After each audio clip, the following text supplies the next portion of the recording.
Hi guys, Paul Pluta on the Paul Pluta channel. Today I'm doing paid reviews. This is paid review 20A2. This is for Mike. Mike, before we do that, quick wristwatch check. I'm wearing a Patek Philippe 5127. This uses an automatic Patek movement with the big rotor. It uses the 315 movement, which later became the 324 movement. This is a classic from Patek Philippe. I've got a 5127. Later 5127s had the 324 movement. I've got one of the earlier ones which has the 315 movement. Guys, I'm doing a paid review for Mike. Let's read the review. Hey Arch, my name is Mike and I'm a lawyer in my 30s.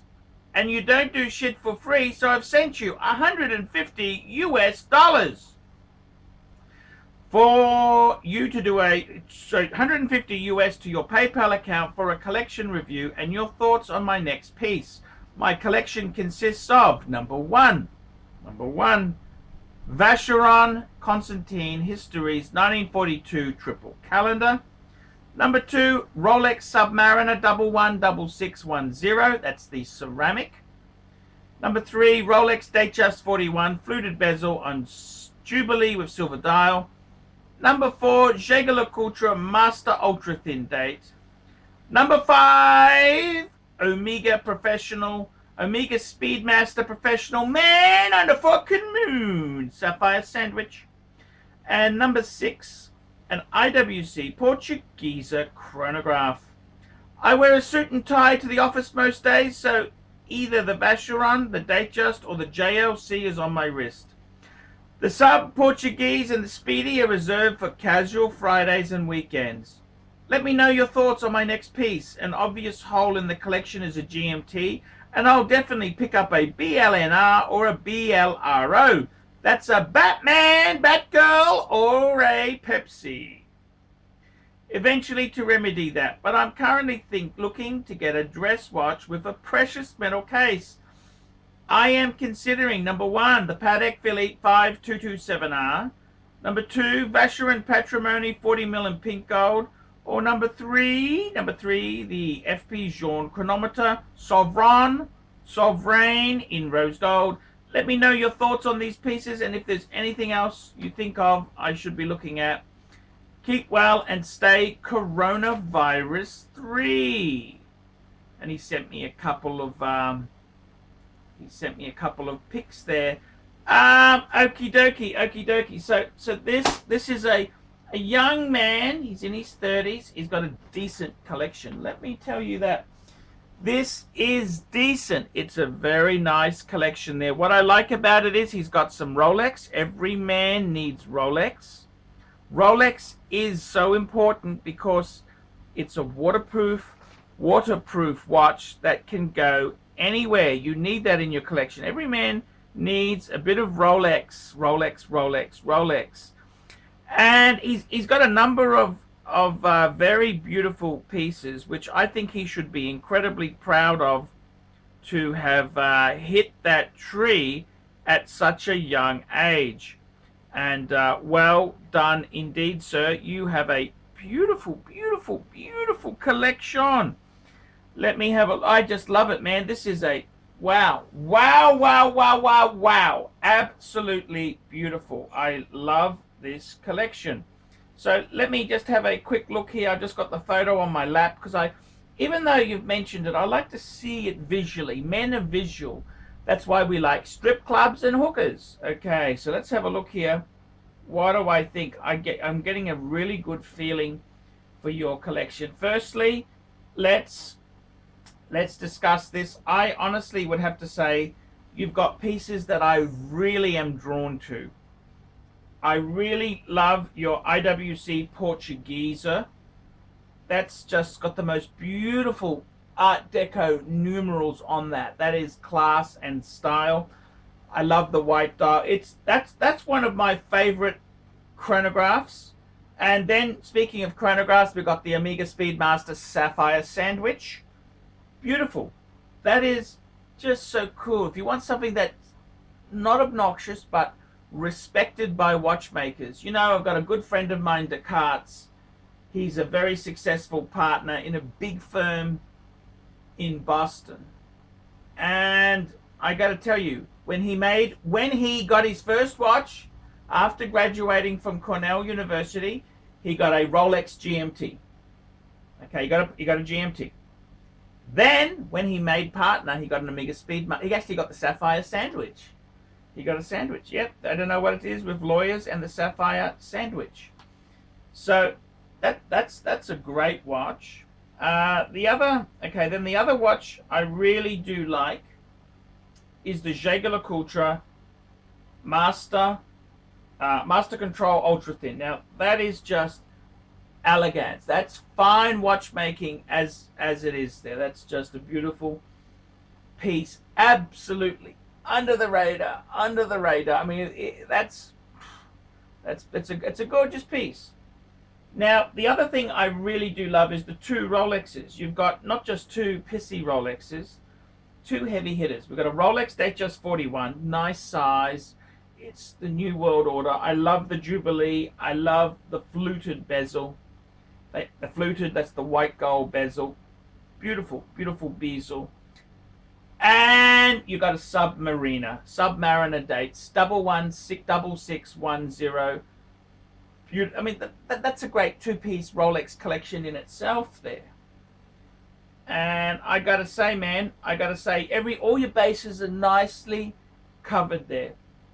I love, you've got, okay, and the Grail in the collection. Let's not bullshit each other, because we know what these things cost.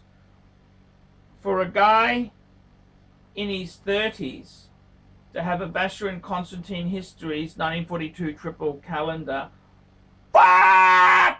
That's a fucking expensive watch. That is a super Grail. I remember I was doing some consultancy work for a guy on Wall Street. That's what he bought. He bought the Histories, the 1942 Vacheron Constantine Histories, triple date. I love the triple date. I think Patek, they make the annual calendar. If I was buying a Vacheron vintage, I don't want an annual calendar. I want a triple date. The annual calendar is a modern complication that Patek invented in 1996 with the 5035, which I happen to own that particular reference. But the triple date, that's always been a complication I've greatly admired. So there's no questions in your collection there. That is serious fucking coin. It's not a cheap watch. So we've got the Grail. The Grail is the Vacheron, which I love. I think the Vacheron is beautiful. I mean, it's like wearing a Patek. It's just fucking quality. The Vacheron is just so sweet, man. That's class and style, Absolutely love it. Then you got the Vacheron. Then you've got the Jaeger-LeCoultre Master Control Ultra Thin Date. Beautiful. That is elegant. It's just understated. Fucking cool. Two Rolexes. Okay, you got a sports and a. I mean, the Datejust. If Rolex didn't have the sports line, that would be a sports watch. But it's because they've got the professional series. The Datejust with the Jubilee bracelet and the fluted, the white gold fluted. You can't beat that. You cannot beat that. Cannot be beat. That is beautiful. Those two Rolexes, man. That is, most people in America or Australia, in the developed world, they won't get fucking two Rolexes. That is a major achievement. Those are two Lifetime Achievement Awards. Two modern minty Rolexes. Fuck! Nothing wrong with that.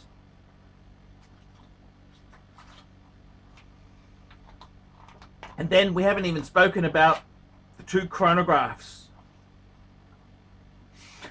Man on the Moon Sandwich and the Portuguese. Absolutely love it. Love it. Absolutely love it. Now, my advice to you, possible more watches to get, I would consider Breguet Type 20, not the 21 or the 22, the Breguet Type 20, second hand. That's a bargain buy. Flyback chronograph. Okay, it's not a column wheel chronograph, it's a cams chronograph, but it's beautifully done. It's a OMMANEY movement. Good bang per buck. Leather strap or bracelet. Another great watch for you because you are an enthusiast. I would seriously consider the Zenith El Primero Chrono Master, the 1969 reissue. You could get that in the, I had the 42mm open heart if you're a bit bigger. If you're a bit skinnier, smaller guy, you get the 38mm. That's a beautiful high beat chronograph column wheel. That's a fucking, buy that second hand. I don't understand why Zenith doesn't hold. They fall a lot. That to me is as good a watchmaking as the ArchieLuxury. I mean, Zenith really, what is the best automatic chronograph? It's the fucking Zenith. Rolex used it in theirs in the 80s. In 1988 they did away with the 4-digit. They became the 5-digit with the sapphire crystal, and they went to Zenith, got the movements from Zenith.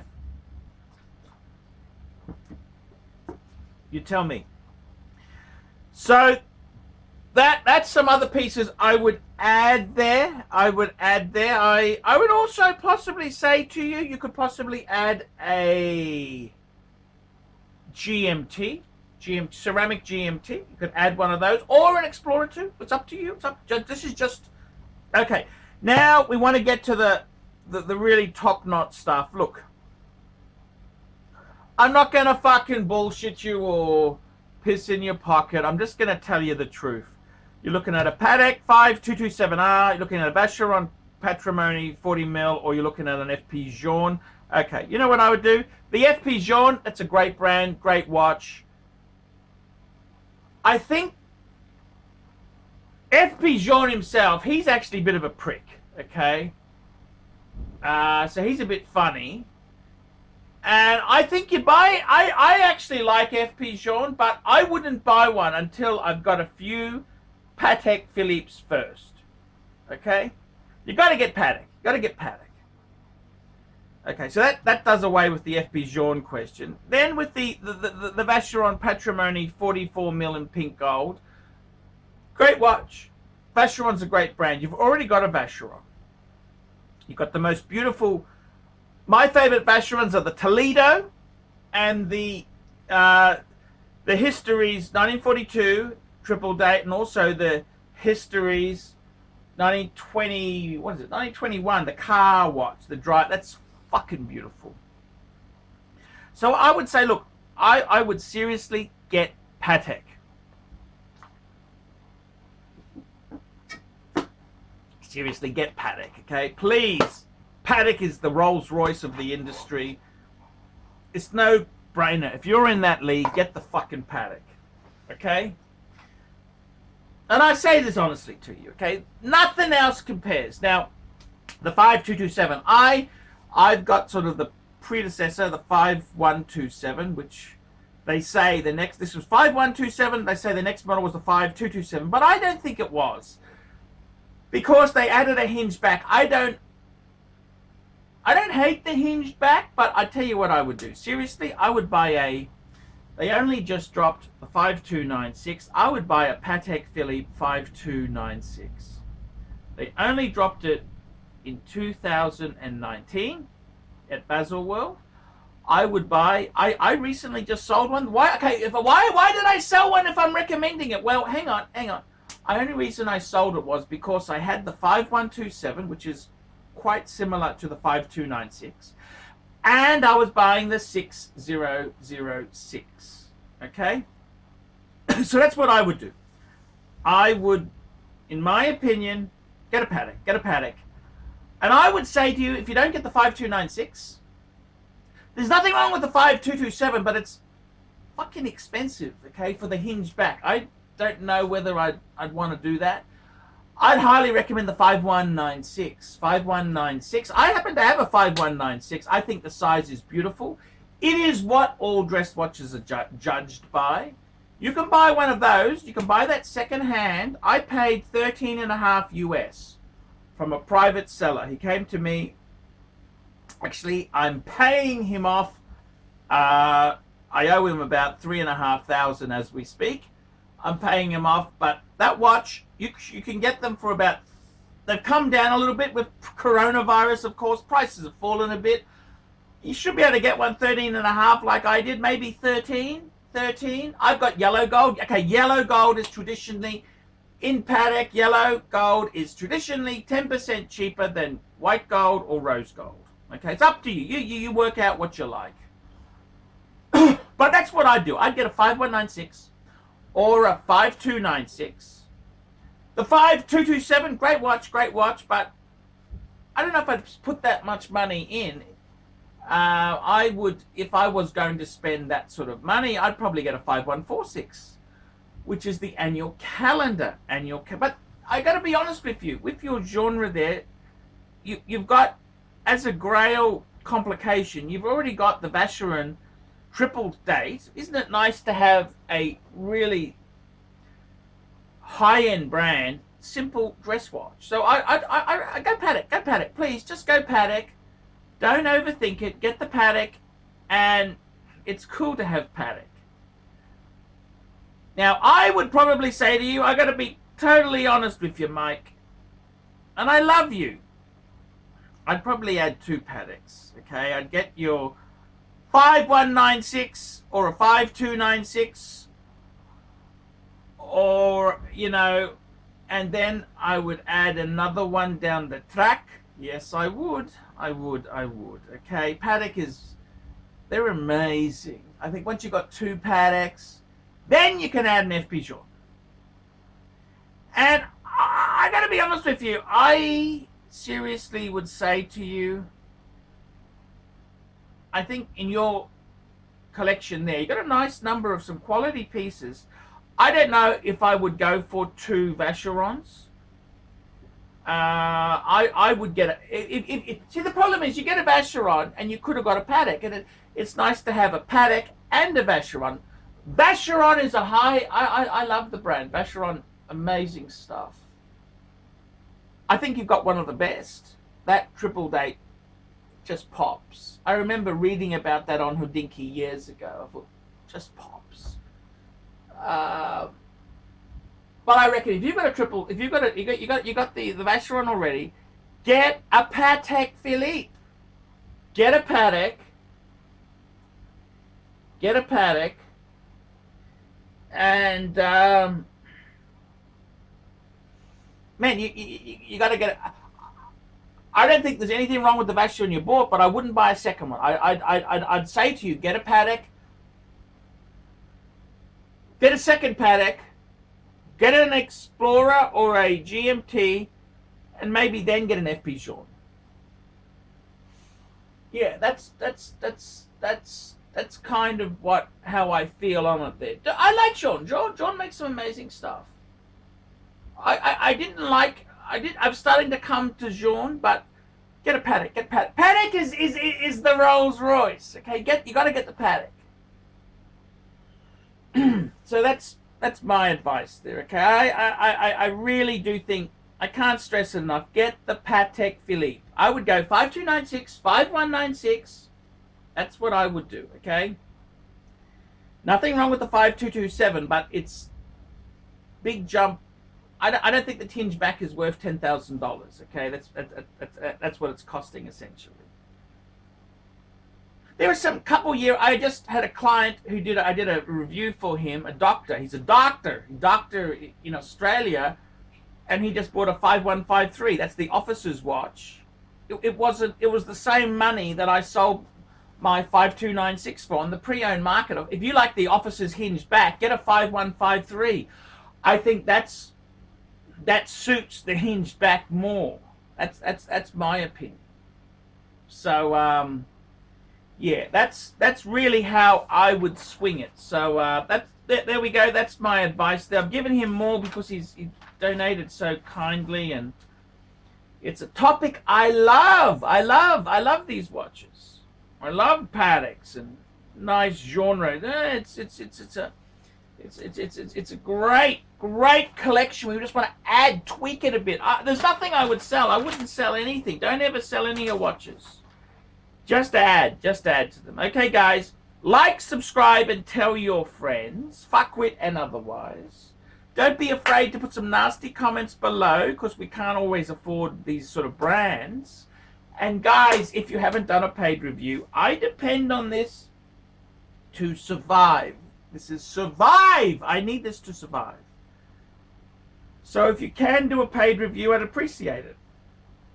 $50 US if you're struggling because of Corona. Make it 25. I want to keep entertaining and bringing video content to the viewers. That's what I like to do. Please, oh Lord, won't you buy me a Mercedes-Benz? Hi guys, ArchieLuxury, and who do I recommend in America? In America, who do I recommend for quality pre-owned wristwatches? David SW, David SW, David SW. Go to davidsw.com. He is the best, the greatest pre-owned dealer in all of the United States of America. David SW, David SW, David SW.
Boys and girls, ladies and gentlemen, once again, Mark Goldberg for ArchieLuxury AC3, the Pontiff, Satin de Ville. I want to sincerely thank you for having sat through this video, because I know it was awful, but you know what? You do it for the greater good of humanity. Thank you so much. Now, a couple of quick pieces of homework. Now that you've watched this video, I would like you to hit thumbs up. If you must, hit thumbs down, but if you'd hit thumbs up, I would especially appreciate it. Go ahead and leave a really nasty comment and tell him how awful this content was, but most importantly of all, the entire reason that I am linking up with ArchieLuxury in the first place. I am a published author. Let Dogs Be Dogs, available in bookstores, Amazon, and electronically somewhere near you. Remember, ArchieLuxury, he's not just a figment of your imagination.